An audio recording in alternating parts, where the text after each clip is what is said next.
Hello friends, मैं हूं Preet and I welcome you to India speaks. So guys, जैसा कि हम देख रहे हैं कि इजराइल एंड ईरान की वॉर अब एक इनडायरेक्ट प्रॉक्सी वॉर से चेंज होकर डायरेक्ट एरियल कॉन्फ्लिक्ट बन चुकी है। सो इजराइल ने 13 जून से ईरान की न्यूक्लियर साइट्स एंड उसके बाकी के क्रिटिकल डिफेंस इंफ्रास्ट्रक्चर को टारगेट करना स्टार्ट कर दिया है। एंड दूसरी तरफ से ईरान भी अब इजराइल की सिविलियन एंड मिलिट्री इंफ्रास्ट्रक्चर को मिसाइल से टारगेट कर रहा है। वो बात अलग है कि most of the Iranian missiles don't hit the ground और उनको हवा में ही इंटरसेप्ट कर दिया जाता है। नाउ स्टार्ट में तो ईरान ने सिर्फ तेल अवीव पे ही मिसाइल अटैक किया था, but in last few days Iran ने हाइफा सिटी को अपना टारगेट बनाया है। अब हाइफा एक ऐसा शहर है जहां एक काफी बड़ी जियोपॉलिटिकल गेम चल रही है और ये गेम है इंडिया और चाइना के बीच। सो आज हम डिस्कस करेंगे कि कैसे इंडिया ने एक बेहतरीन चाल चली एंड अब चाइना उसको किसी भी हद तक जाके सैबोटैज करने की कोशिश कर रहा है। अब देखने की बात ये है कि क्या वो इसमें कभी सक्सेसफुल हो पाएगा। Now you might ask, what is Haifa and why is it so critical. So Haifa Israel की एक पोर्ट सिटी है जो यूरोप, एशिया और मिडल ईस्ट के ठीक बीच में है। इस पोर्ट सिटी की लोकेशन ही इसको जियोपॉलिटिकली इतना सिग्निफिकेंट बना देती है। So the game starts in 2020 जब ट्रंप के टाइम पे अब्राहम अकॉर्ड हुआ एंड जिसके बाद कई अरब देशों ने इजराइल के साथ अपने रिलेशंस को नॉर्मलाइज किया। इसके एक साल के बाद मतलब 2021 में I2U2 की फॉर्मेशन होती है। I2U2 मतलब India, Israel, USA and UAE.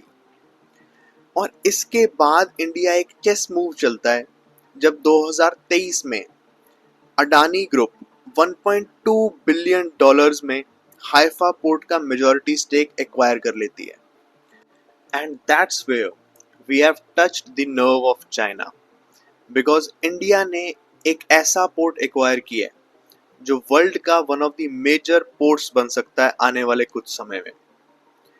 अब आप यहाँ देखिए, हाइफा पोर्ट इंडिया के लिए यूरोप का एक गेटवे होने वाला है which will bolster India Europe trade by a lot.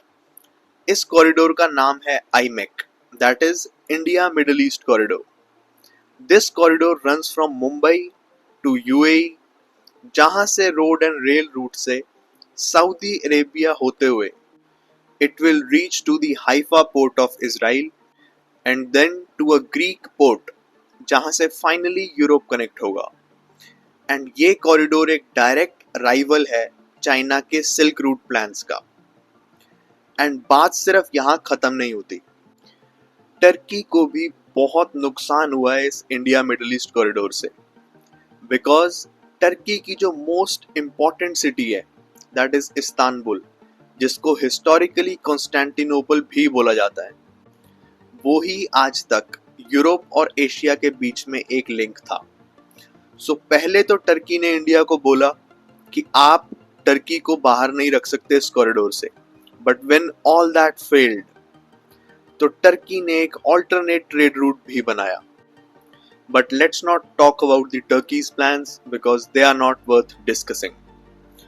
So coming back to our rival China, तो बात कुछ ऐसी है कि जैसा हमें पता है कि basically China funds the anti American regimes.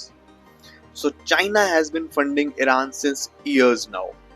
In fact, very recently, China ने ईरान को almost 800 ballistic missiles को बनाने का raw material सप्लाई किया।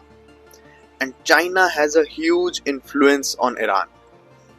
And ये सब देखते हुए, it's not hard to judge that why directly Haifa is being targeted.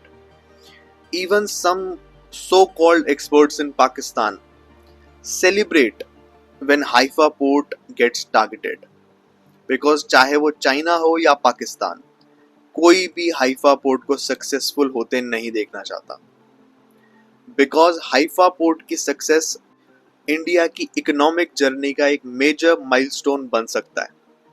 सो इस पोर्ट को सैबोटेज करने की पूरी कोशिश करी जा रही है लास्ट 1.5 से 2 साल से, जब से ये वॉर स्टार्ट हुई है।